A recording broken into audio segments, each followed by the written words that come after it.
दोस्तों नमस्कार। दोस्तों पीटीआई की एक खबर है जो कि पब्लिश हुई थी 12 मार्च 2026 को। आज 14 मार्च है, जिसमें हमारे जो ऑनरेबल मिनिस्टर ऑफ स्टेट हैं उन्होंने ये कहा पार्लियामेंट में कि जो कैग ने बीएसएनएल का लॉस एस्टिमेट किया था, right, with the deal that they had with Reliance Jio, वो मिस इंटरप्रेटेड था। लॉस उसको ठीक से इंटरप्रेट नहीं किया, मतलब कुछ खामियां रहेंगी इंटरप्रिटेशन में। अब वो इंटरप्रिटेशन को रेक्टिफाई कर दिया गया है ना, और नए बिल जारी कर दिए गए हैं। इसमें यह नहीं बताया कि रेक्टिफिकेशन किसकी तरफ हुआ है, रिलायंस जियो का इंटरप्रिटेशन में रेक्टिफिकेशन हुआ है कि बीएसएनएल के इंटरप्रिटेशन में रेक्टिफाई हुआ है। बट अगर आप इस पूरे हेडलाइन को ध्यान से देखें तो कंट्रोवर्सी ये था कि बीएसएनएल ज्यादा पैसा क्लेम कर रहा था, रिलायंस जियो कम पैसा के देने के लिए जो है वो था, मतलब रेडी था। तो कैग ने कहा भाई आप रिलायंस जियो का जो जो बिल आपने रेस किया है और रेस करने वाले थे रिलायंस जियो को, बीएसएनएल आपने नहीं किया, इस कारण से आपको नुकसान हो गया। यही तो इंटरप्रिटेशन था ना। तो दोस्तों इसके ऊपर मैंने ऑलरेडी एक वीडियो बनाया था। 1700 करोड़ के आसपास, मतलब 1757 करोड़ के आसपास का लॉस कैग ने एस्टिमेट किया था बीएसएनएल के डील विथ रिलायंस जियो। तब मैंने बड़ा लिटरल सेंस में यह बताया था कि जो कॉन्ट्रैक्ट था और कैग का जो इंटरप्रिटेशन था, क्या वो इंटरप्रिटेशन सही था as per the MSA which was sign between Reliance Jio and BSNL. तो अगर आप देखें तो उसमें आप पाएंगे कि कैग ने जो इंटरप्रेट किया था वो बीएसएनएल के कमिटी के ऊपर, जो कमिटी ने फाइंडिंग दी थी after the MSA was drafted, उसके बाद कमिटी बैठी, उन्होंने एमएसए को इंटरप्रेट किया और बिल रेस कर दिया। और कैग ने कहा भाई आपने तो एमएसए को इस तरह से इंटरप्रेट किया और बिल रेस किया, आपको पैसे नहीं मिले तो इसलिए आपको नुकसान हो गया। दोस्तों आज मैं आपको बताऊंगा कि एक्चुअली गलती किसकी थी और लॉस हुआ क्यों और इंटेंट क्या था बीएसएनएल का, और वो इंटेल को फुलफिल करने के लिए जो उन्होंने कॉन्ट्रैक्ट ड्राफ्ट किया था वो कॉन्ट्रैक्ट ठीक से ड्राफ्ट किया था कि नहीं किया था। ये हमारे लिए एक बहुत बड़ा सीख है। जब भी हम कॉन्ट्रैक्ट ड्राफ्ट करते हैं, वो कॉन्ट्रैक्ट को ड्राफ्ट करने से पहले हमें सोचना चाहिए हमारा इंटेंट क्या है। कमर्शियल एग्रीमेंट जो होगा हमारा दूसरे पार्टी के साथ में, हमारा जो commercial agreement should clearly map with the intent and the drafting of the master service agreement, है ना, इसको बोला जाता है एमएसए। तो वही सारी प्रॉब्लम है। तो अगर आप ये पूरा कंट्रोवर्सी को समझे और ध्यान से समझिए दोस्तों, ये सीख है सबके लिए, चाहे वो गवर्नमेंट हो चाहे वो प्राइवेट सेक्टर हो, ठीक है ना दोस्तों। तो बीएसएनएल का आरजीओ टावर शेयरिंग कंट्रोवर्सी, ठीक है ना। तो क्वेश्चन क्या था कि जो कैग ने कहा रेवेन्यू लॉस है और जो सरकार ने कहा कि भाई वो मिस इंटरप्रिटेशन था, जब रेक्टिफाई कर लिया, वो एक्चुअली था क्या। क्वेश्चन का हम आंसर करेंगे कि कॉन्ट्रैक्ट को प्रॉपर तरीके से ड्राफ्ट किया था कि नहीं किया था, इंटेंट क्या था और वो इंटेंट फुलफिल हुआ कि नहीं। तो दोस्तों आप उसको समझने के लिए दोस्तों हमको जो है, आपको मैं अपना जो कैग का रिपोर्ट है उसको लेके जाता हूं। उसमें एक फिगर है जिसको बोला जाता है base station transceiver, BTS मतलब बेस ट्रांस रिसीवर स्टेशन। उसको उन्होंने डायग्राम से समझाया है। अब दोस्तों होना क्या चाहिए, अगर आप कहीं पे किसी भी टावर में, जैसे मान लीजिए कोई टावर शेयर एग्रीमेंट होता है, टावर शेयर एग्रीमेंट होता है बिटवीन टू पार्टीज, उसमें जब आप इक्विपमेंट डिप्लॉय करते हैं तो आप कुछ रियल एस्टेट ऑक्यूपाई करते हैं, एंटीना में ऑक्यूपाई करते हैं और बीटीएस में ऑक्यूपाई करते हैं। और वो जो रियल एस्टेट का जो ऑक्यूपेंसी है वो किस तरह से अगर इंपैक्ट हो जाए किसी भी कारण से, या तो कोई नया जो आपका कैबिनेट जो है इंस्टॉल करना पड़े या कुछ नया एंटीना इंस्टॉल करने पड़े, तो आपको ज्यादा पैसे मिलने चाहिए, यही होना चाहिए ना। अब हुआ क्या दोस्तों कि जो कॉन्ट्रैक्ट ड्राफ्ट किया उन्होंने, अगर आप देखें बीएसएनएल का जो मास्टर सर्विस एग्रीमेंट है, उसकी कॉपी तो है नहीं मेरे पास, जो कैग कह रही है उसके ऊपर बता रहा हूं। उन्होंने क्या कहा, उन्होंने इस तरह से उसको ड्राफ्ट किया। उन्होंने कहा कि देखिए अगर आपको एक नया बेस स्टेशन लगाएंगे आप किसी नए टेक्नोलॉजी के लिए, मतलब उन्होंने ये नहीं कहा कि आपको बेस स्टेशन जो है उस सेम टेक्नोलॉजी के लिए अगर आपको लगाना पड़े, एक नया कैबिनेट लगाना पड़े, नया एंटीना लगाना पड़े, आपको पैसे देने पड़ेंगे। उन्होंने कहा कि देखिए आपने एक टेक्नोलॉजी लगा दी और एक और टावर, एक और कैबिनेट और कुछ एंटीना अगर आप लगा रहे हैं कुछ नए टेक्नोलॉजी के लिए, कुछ नए सर्विसेज के लिए, ठीक है, नए वायरलेस सर्विसेज के लिए, तो फिर जो है आपको पैसे देने पड़ेंगे। आप पढ़िए इसको ढंग से, मैं आपका इसका लिंक भी शेयर कर दूंगा डिस्क्रिप्शन में, और मैंने इसको बहुत ध्यान से पढ़ा। जो टेक्नोलॉजी की डेफिनेशन है, वो टेक्नोलॉजी की डेफिनेशन में सारा खेल था। तो आप ये समझिए, BSNL allowed RJIO to use this tower and passive infrastructure if additional equipment increase tower load or space usage, BSNL should have been accepted to compensate। मतलब नॉर्मली ये होना चाहिए, भैया आपने नया कैबिनेट लगाया, नया एंटीना लगाया, आपको पैसे देना पड़ेंगे। तो आपको अगर ज्यादा एंटीना लगाना पड़े, रेडियो लगाना पड़े, केबल लगाना पड़े, तो आपको पैसे देने पड़ेंगे। तो ये कमर्शियल लॉजिक था, राइट? ये जनरली ऐसे ही होता है। पर हुआ क्या एक्चुअली, ये समझने की कोशिश करते हैं। अब हुआ क्या कि आरजीओ ने 4G इक्विपमेंट लगाया, एक पर्टिकुलर बैंड में लगाया, पता नहीं किस में लगाया, हो सकता है कि उन्होंने 800 में लगाया हुआ या 1800 में लगाया, वो था एफडीडी टेक्नोलॉजी।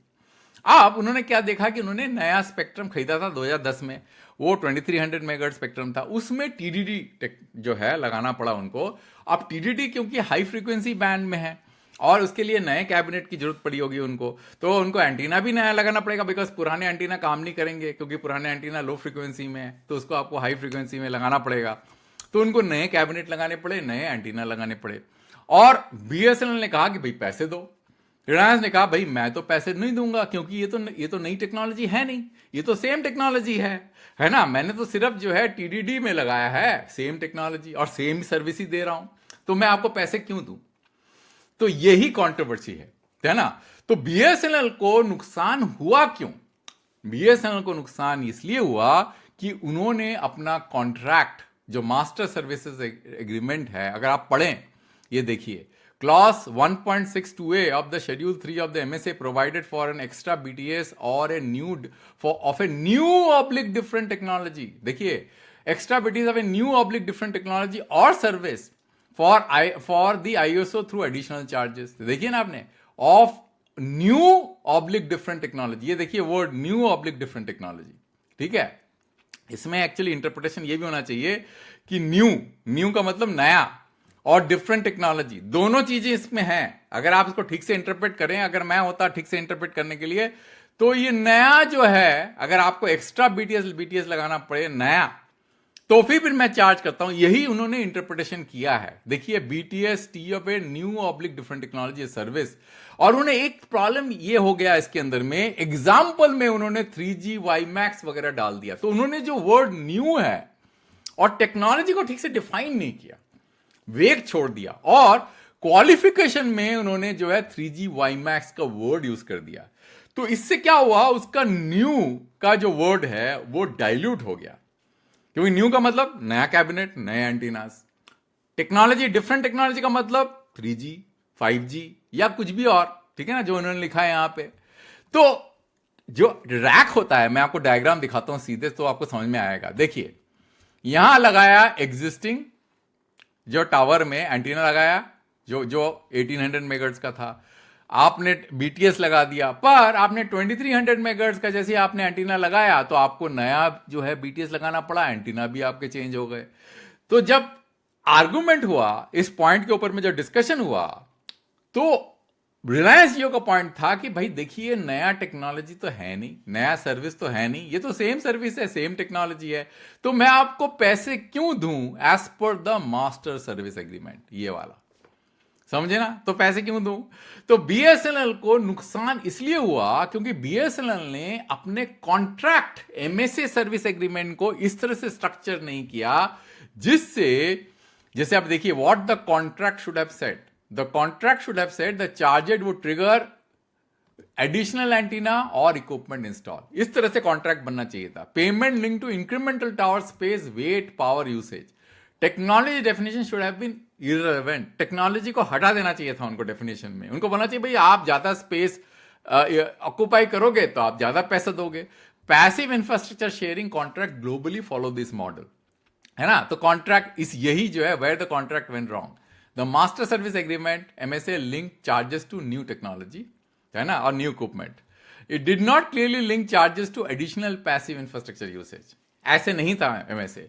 और FDD versus TDD were interpreted part of the same 4G technology family. और रिलायंस जियो ने कहा कि भाई देखिए, मैं कैश क्यों दूं पे, ये तो सेम ही टेक्नोलॉजी है, as per the MSA, as per the CAG paragraph. ये पैराग्राफ को पढ़िए, फिर से मैं पढ़ के सुनाता हूं।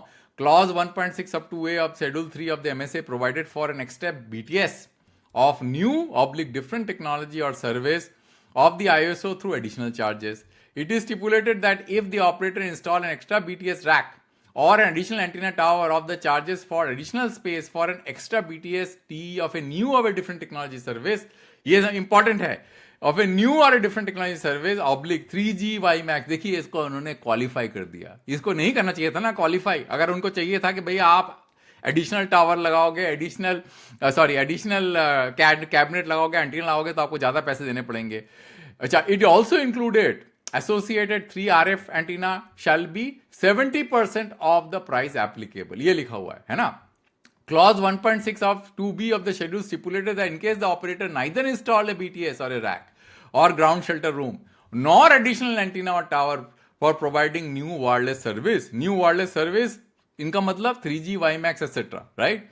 A lump sum additional amount of 4,500 per month per site may be charged from the operator by allowing the operator to start a new wireless service.